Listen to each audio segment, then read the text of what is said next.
Baik, bismillahirrahmanirrahim. Assalamualaikum warahmatullahi wabarakatuh. Jumpa lagi dengan saya di Abil Maiwa Channel. Jadi channel ini merupakan channel pendidikan tempat kita berbagi tentang aplikasi pendidikan Microsoft Office serta tips dan trik komputer. Jadi pada video kali ini Bapak Ibu ya, kembali lagi admin akan mencoba ya mengupdate informasi terbaru terkait pemilihan jenis seleksi ya, untuk pelamar prioritas 1, pelamar prioritas 2, dan pelamar prioritas 3, serta pelamar prioritas 4, dan notifikasi yang akan didapatkan oleh pelamar prioritas 1 yang mendapatkan penempatan ataupun yang tidak mendapatkan penempatan di SSCISN. Tapi sebelum kita lanjut, bagi rekan-rekan guru yang baru menemukan channel ini, silahkan tekan tombol subscribe ya, dan aktifkan lonceng notifikasi agar setiap hari Bapak Ibu bisa mendapatkan update informasi terbaru dari kami. Bapak Ibu perlu ketahui bahwa apa yang kami tampilkan pada hari ini adalah merupakan informasi resmi dari Panselnas dan tentunya 100% benar.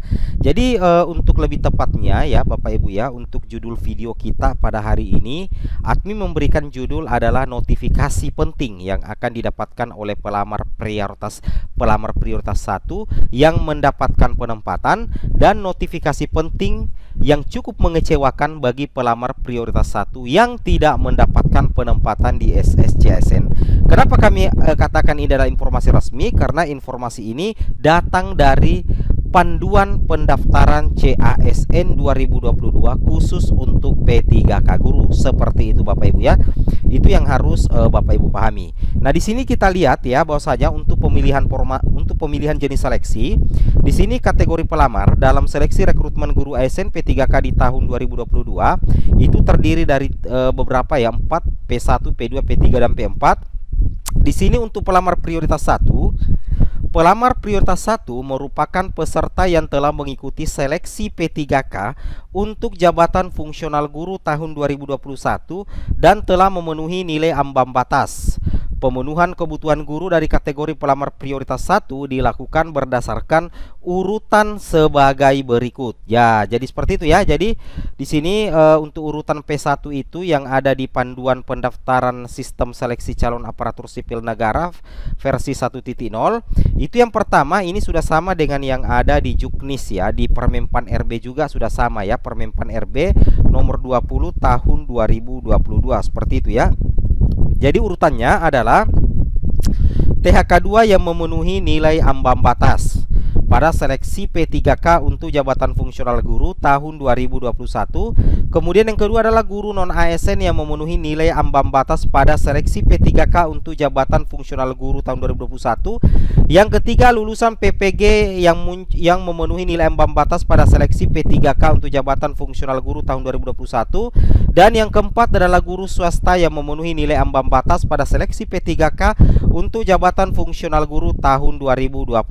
Seperti itu ya. Nah, kemudian di sini untuk pelamar P2, pelamar prioritas 2 merupakan THK2 yang tidak termasuk dalam THK2 pada kategori pelamar prioritas 1. Pelamar prioritas 3 adalah pelamar prioritas 4 merupakan guru non-ASN yang tidak termasuk dalam guru non-ASN kategori pelamar P1 di satuan pendidikan yang diselenggarakan oleh pemerintah daerah dan memiliki keaktifan mengajar minimal 3 tahun atau setara 6 semester pada Dapodik. Seperti itu ya. Sedangkan untuk pelamar umum itu terdiri dari lulusan PPG yang terdaftar pada database kelulusan P1 di Kemendikbudristek dan pelamar yang terdata di Dapodik. Seperti itu. Nah, ini adalah informasi yang sangat pentingnya di poin 531 di Juknis resmi ya, untuk Panduan Pendaftaran CASN 2022 khusus PPPK Guru untuk pelamar P1. Di sini ada 2 notifikasi penting Bapak Ibu ya. Nah, di sini yang pertama notifikasinya, jika pelamar masuk dalam prioritas 1 dan mendapatkan formasi, maka pada saat pemilihan jenis seleksi, sistem akan menampilkan data pada Dapodik pelamar serta memberikan keterangan. Anda mendapatkan penempatan, lokasi penempatan Anda akan ditetapkan pada saat pengumuman. Tang tang tang tang tang tang. Jadi bagi rekan-rekan ini resmi ya, ini resmi. Jadi kalau P1 ini mendapatkan penempatan nantinya di SSCISN, nantinya yang akan Bapak Ibu dapatkan pertama kali adalah keterangannya Anda mendapatkan penempatan. Sedangkan untuk lokasi penempatan nantinya itu akan ditetapkan pada saat pengumuman nanti Bapak Ibu ya. Nah, jadi pada saat Bapak Ibu mendapatkan formasi nantinya pada saat login di SSC-ASN, keterangan yang akan muncul adalah Anda mendapatkan penempatan. Jadi lokasi penempatan Bapak Ibu tidak akan ditampilkan dulu, nanti ditampilkan pada saat pengumuman. Nah, jadi ini resmi ya bagi pelamar P1 yang mendapatkan penempatan. Ini terdiri dari 134.000 ya, 22 guru lulus PG yang terdiri dari guru honorer negeri dan guru swasta tentunya Bapak Ibu ya. Itu yang harus Bapak Ibu pahami. Jadi nantinya tidak akan muncul lokasi penempatan ya. Sekolah penempatan Bapak Ibu tidak akan dimunculkan, tetapi Bapak Ibu hanya akan mendapatkan notifikasi Anda mendapatkan penempatan.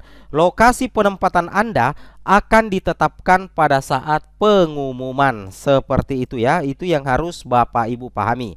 Nah, sedangkan bagaimana jika misalkan ya tampilannya seperti ini? Ya, ini tampilannya. Anda mendapatkan penempatan, lokasi penempatan Anda akan ditetapkan kemudian. Nah, di sini kita bisa perbesar sedikit ya. Nah, ini. Nah, kita perbesar sedikit. Ya, ini tidak mau besar Bapak Ibu ya. Ini sudah full mungkin ya. Nah, di sini keterangannya Anda mendapatkan penempatan, lokasi penempatan Anda akan ditetapkan pada saat pengumuman. Nah, seperti itu ya. Kemudian pelamar mengisi pendidikan pada kolom pendidikan, pilih salah satu pendidikan yang sesuai dengan yang Anda miliki, kemudian klik tombol selanjutnya. Jika pelamar tidak mengisi kolom pendidikan, maka tombol selanjutnya itu akan disable atau tidak aktif. Jadi pada saat nantinya Bapak Ibu mendapatkan penempatan, Bapak Ibu harus mengisi kembali pendidikan Palmar ya pada kolom pendidikan. Nah, itu tidak bisa lanjut Bapak Ibu ya kalau Bapak Ibu tidak isi. Kemudian misalkan notifikasi apa yang Bapak Ibu dapatkan apabila Bapak Ibu tidak mendapatkan penempatan. Nah, ini ya, ini. Ini seperti ini tampilannya. Jika pelamar masuk dalam kategori prioritas 1 namun tidak mendapatkan kuota penempatan, maka pada saat pemilihan jenis seleksi, sistem akan menampilkan data pada Dapodik. Pelamar sistem akan memberikan keterangan mohon maaf, formasi pada instansi sudah tidak tersedia. Anda tidak dapat melanjutkan pendaftaran ini. Wow, ini bikin kecewa Bapak Ibu ya bagi pelamar P1 yang tidak mendapatkan penempatan ya. Jadi bagi pelamar P1 yang tidak mendapatkan penempatan, notifikasinya seperti itu. Ini yang dicetak hitam ya, dicetak tebal warna hitam. Nantinya Bapak Ibu akan mendapatkan keterangan atau notifikasi mohon maaf, formasi pada instansi sudah tidak tersedia. Anda tidak dapat melanjutkan pendaftaran ini. Wow. Nah, apa yang harus dilakukan pada saat Bapak Ibu tidak dapat melanjutkan pendaftaran ini? Pelamar yang menjadi P1 namun tidak mendapatkan formasi tidak dapat melanjutkan proses pendaftaran. Apa yang harus dilakukan? Bagi pelamar prioritas dapat melakukan turun atau naik status prioritas berdasarkan data pemetaan dari Kemendikbudristek. Jika pelamar merupakan pelamar P1 namun tidak mendapatkan penempatan, pelamar dapat memilih turun prioritas. Pada saat pemilihan jenis seleksi, sistem akan menampilkan data pada Dapodik. Pelamar sistem akan memberikan keterangan Anda tidak dapat penempatan, Anda diperbolehkan untuk turun prioritas. Tampilannya seperti ini.